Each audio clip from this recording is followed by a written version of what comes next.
Joining me now with a reaction to this is Jack Brewer, Jack Brewer Foundation CEO, Mr. Jack Brewer himself. So, Jack, I just want to touch on the inhumanity of a lot of these progressive crime policies, and it's not helping anybody in any way. Let's start with the homeless situation, because we have had 2 murders in the past week on both coasts.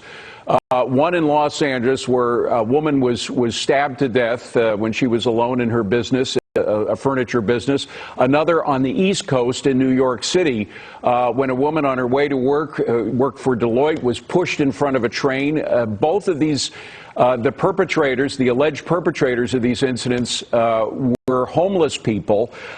It brings to mind something former New York Mayor Rudy Giuliani said back in 2015, when homelessness began to get out of control again in New York. It's much worse right now. But he said the so-called progressive view that people have a right to live on the sidewalk is not only legally devoid of any merit, but is inhumane, indecent, and dangerous. Would you agree with that? 100%. You know, David, as we all know, the majority of these homeless individuals have mental health issues. They don't have the mental capacity to make decisions on themselves, and some of them don't even really know what they're doing. And that's a sad thing. But if you do have these liberal progressive policies that never want to focus on real rehabilitation, on real programs that can help people get out of their situation or address the issues at the root cause, then you're going to continue to have this swell of homelessness in places like New York and across major cities in America. And it really is a sad thing, because as Mayor Giuliani pointed out in his previous comments, look at how inhumane this is. Look at, whether you're sleeping in your own feces or laying in filth. I mean, no human being should have to live like that. I mean, this is the way that folks live in third world countries, war-torn countries where they have no choice. But this is the most prosperous, wealthiest nation in the world. There's no reason that we should sit back and accept that, and we need to get our policies to actually be in place so they're going to help the people rehabilitate to make themselves better. By the way, we're looking at video on the left side of your screen of just exactly how dangerous it is. The situation, a lot of these people, yes, they have mental issues, or they have addiction issues, etc.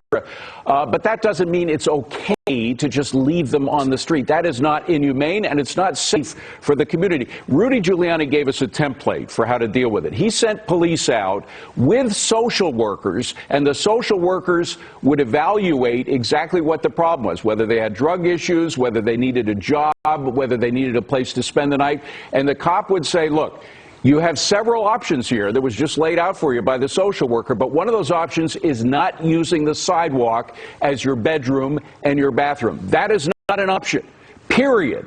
And you can go with a social worker, and I'll take you there, make sure you're safely, have a place to rest your head at night, make sure that you have a drug program if necessary, etc. That's the way to work it, and guess what? It worked. Rudy Giuliani's method worked. Why don't we use that these days?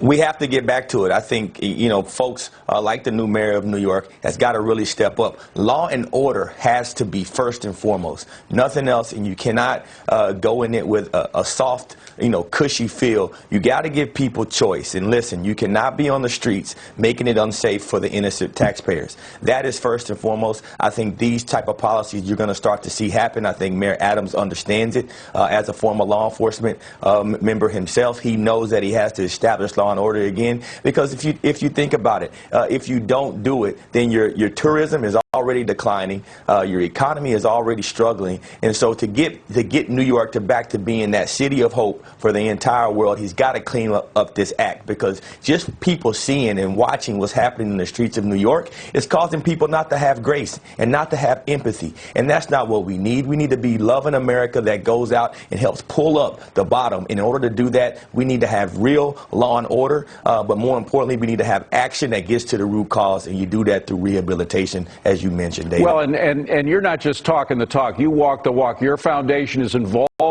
in dealing with people, trying to get them out of the rut that they're in, and you've worked hard and long at this, year after year after year, and it's rewarding work, I'm sure, but you really put you walk the walk, as I say, something a lot of people are wondering whether the mayor is really willing to do that. He's talked a good game about how to deal with crime, but he's not standing up to these prosecutors that let the violent criminals out. He's not standing up to the city council that creates these laws that allow criminals out.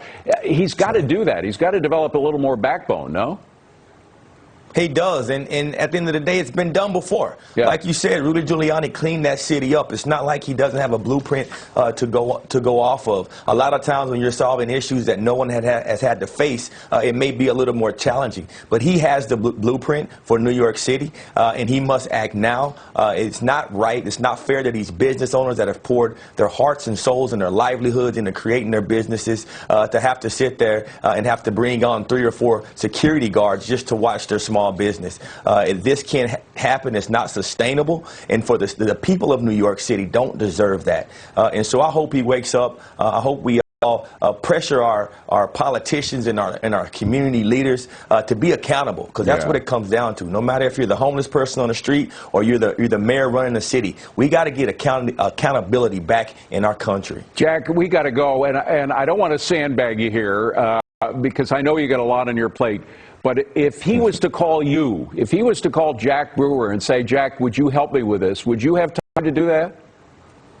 I'd be on the plane tomorrow morning, flying to New York City to offer whatever I could do to help serve the underserved people of this nation. I don't care where it is. I've helped politicians across the country. I always offer my expertise and my experiences to help our fellow Americans. We must serve in this country, all of us. It's not about how much money we make, but it's about how we impact humanity. So it would be a privilege and an honor, Mayor Adams, for me to come there and give you my perspective. God bless you. Mayor Eric Adams, are you listening, Mayor? Because there's a man who knows what he's doing. He knows how to turn things around, and he will help you to turn things around. Not judge you, but help you. And that's an important distinction to make. Jack, I hope the mayor listens to you, and I hope you make it here. And when you do, let's have a beer together. Good to see you, my friend. Thank you very much. Appreciate it. God bless. I don't drink, but I will have a drink with you. Okay, all right. We'll get you a diet soda or something. Thanks a lot, Jack. Good to see you, my friend. Well,